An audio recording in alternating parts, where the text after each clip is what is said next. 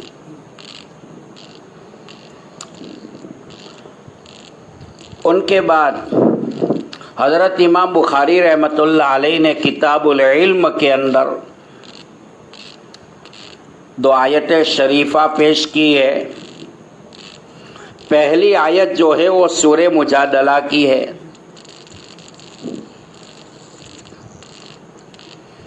آیت نمبر 11 ہے، یرفع اللہ الذین آمنوا منکم والذین اوتوا العلم درجات واللہ بما تعملون خبیر۔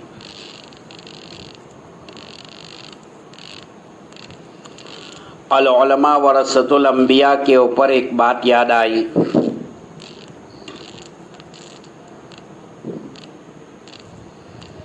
عالم کیسا بھی ہے لیکن وہ عالم ہے۔ ایک عابد کا پوری رات عبادت کرنا اور ایک عالم کا پوری رات میں سونا، وہ عابد کی عبادت سے عالم کا سونا بہتر ہے، اتنا اونچا مقام ہے۔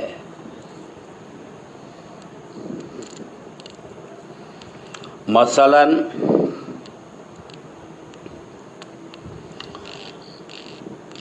ایک ڈاکٹر ہے آنکھ کا،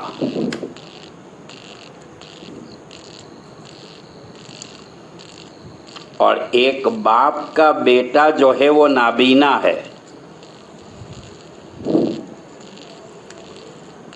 نابینا بیٹے کے بغل میں رہنے والا وہ آنکھوں کا اسپیشلسٹ ڈاکٹر ہے،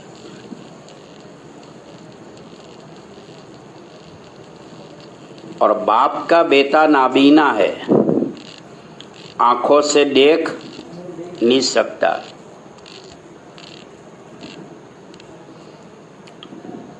تو شریعت کی روح سے، علوم فقہ کی روح سے آپ بتائیے کہ نابینا باپ نے جو ترکہ چھوڑا ہے، مال چھوڑا ہے، اس کا وارث کون ہوگا؟ نابینا بیٹا ہوگا۔ مال کا وارث وہ نہیں بنے گا جو بغل میں رہنے والا آنکھ کا اسپیشلسٹ ڈاکٹر ہے، برابر۔ یہ مثال سے سمجھیے عالم کیسا بھی ہے لیکن وہ انبیاء کا وارثدار ہے۔ بیٹا کیسا بھی ہے، نابینا ہے، لنگڑا ہے، لولا ہے، لیکن باپ کے مال کا وارث ہے۔ یہ مثال دے کر علماء نے سمجھایا ہے علماء کیسے بھی ہے لیکن وہ انبیاء علیہ السلام کے وارث ہیں۔ بغل میں رہنے والا آنکھ کا ڈاکٹر وارث نہیں بن سکتا ہے۔ روئے زمین پر جب علماء کی توہین ہوتی ہے تو اللہ تعالی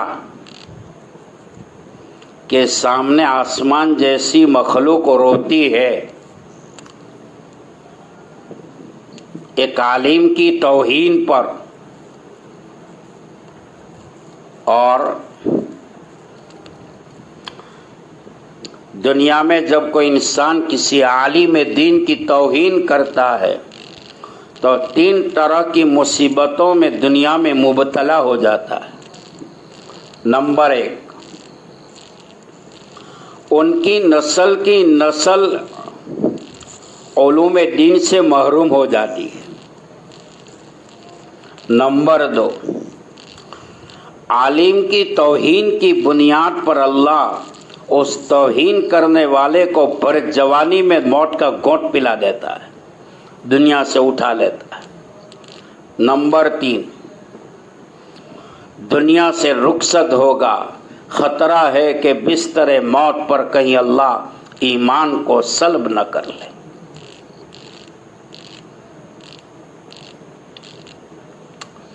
اخلاق محسن کتاب ہے جو رانڈے جامعہ حسینیہ میں پڑھائی جاتی ہے، فارسی میں ہے، عربی دوم میں ہے، الحمدللہ ہم نے پڑھی ہے۔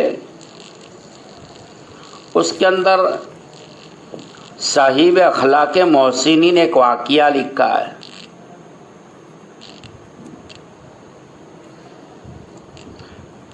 جب سرزمین ہندوستان پر مغلیہ کا تسلط تھا، ایک عالم اس زمانے میں مغل بادشاہ کے دربار میں حاضر ہوئے۔ بادشاہ بھی بڑا اللہ والا تھا، علم کے اندر دل کے اندر علم علماء کی عظمت تھی۔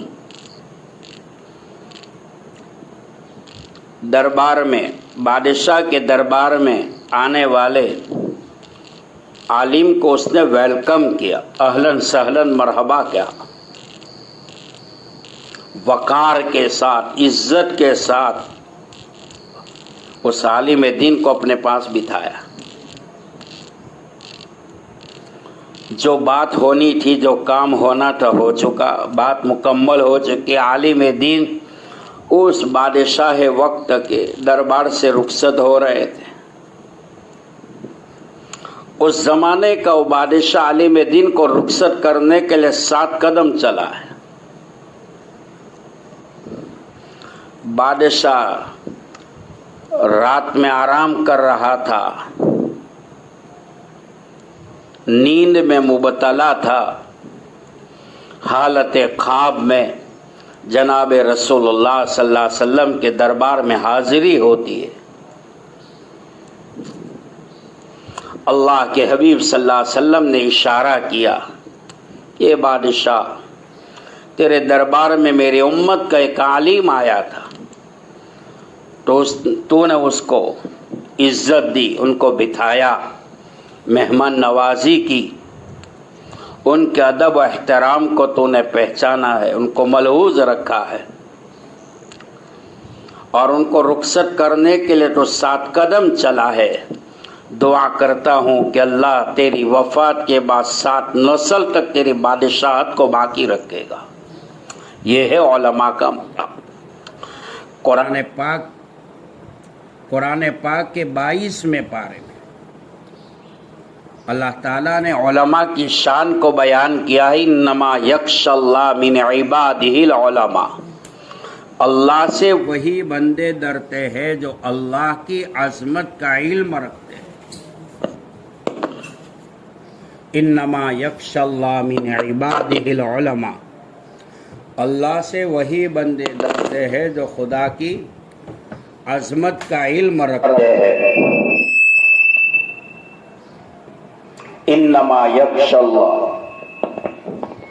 من عبادہ العلماء،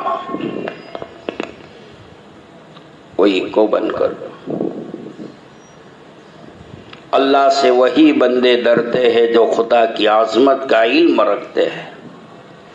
حضرت امام بخاری رحمۃ اللہ علیہ کتاب العلم کو لا کر اس بات کی طرف اشارہ کیا ہے کہ یہاں مراد علم اکتسابی مراد ہے، اس لیے اسی ایمان کے بعد ہم لائے ہیں.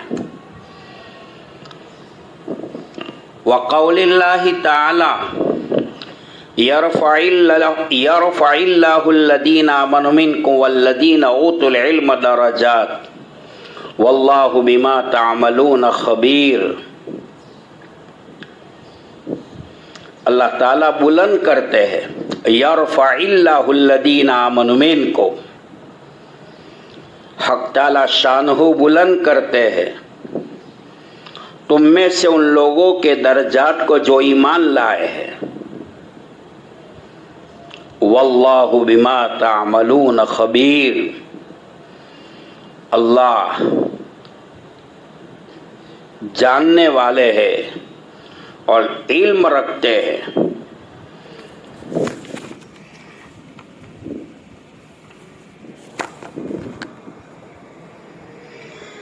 پوری آیت کا جو خلاصہ ہے یرفع اللہ الذین آمنوا منکم والذین اوتوا العلم درجات واللہ بما تعملون خبیر.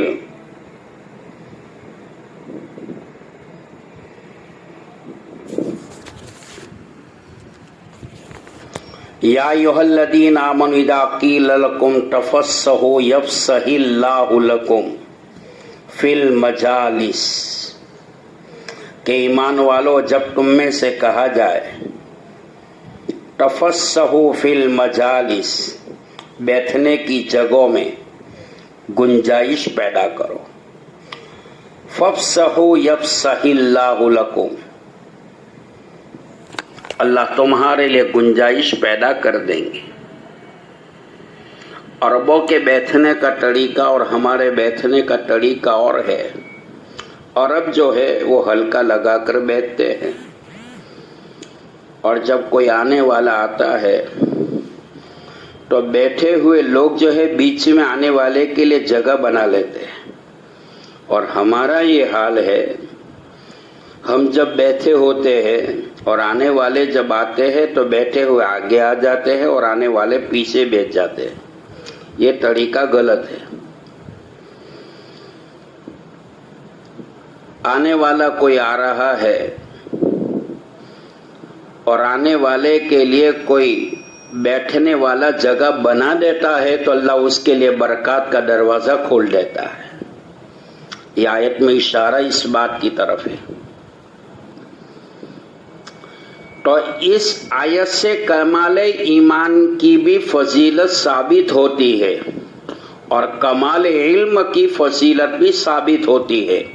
حضرت امام بخاری رحمۃ اللہ علیہ یہ آیت شریفہ لا کر کوئی قابل فضیلت چیز تھی جب ہی تو دعا کرنے کا حکم بیان کر رہے ہیں.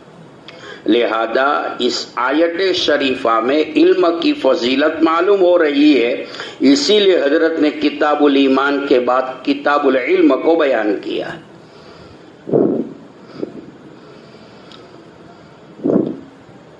دوسری آیت امام بخاری رحمۃ اللہ علیہ کتاب العلم میں لائے ہیں، ربی زدنی علما، ربی زدنی علما، اے میرے رب میرے علم کو بڑھا دیجیے. یہاں پر ایک اشکال پیدا ہو رہا ہے کہ حضرت امام بخاری رحمۃ اللہ علیہ اس باب کے اندر کوئی حدیث کیوں نہیں لائے؟ دو قرآن پاک کی آیات لائے، کوئی حدیث کیوں نہیں لائے؟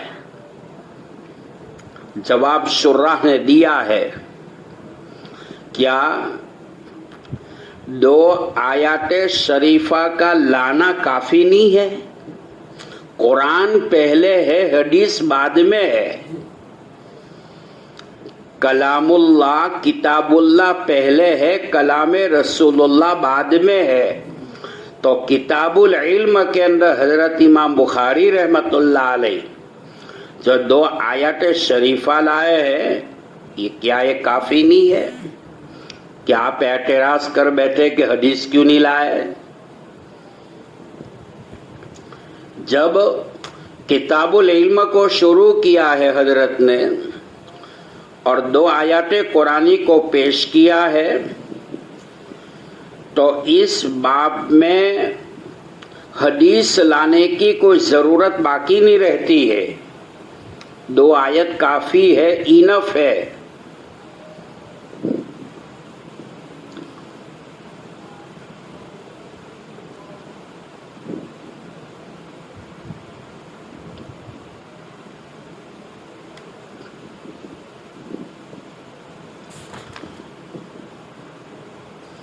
اللہ پاک ہم سب کو اس پر عمل کی توفیق عطا فرمائے. آمین. سبحان اللہ و بحمدہ، سبحانک اللہم استغفرک.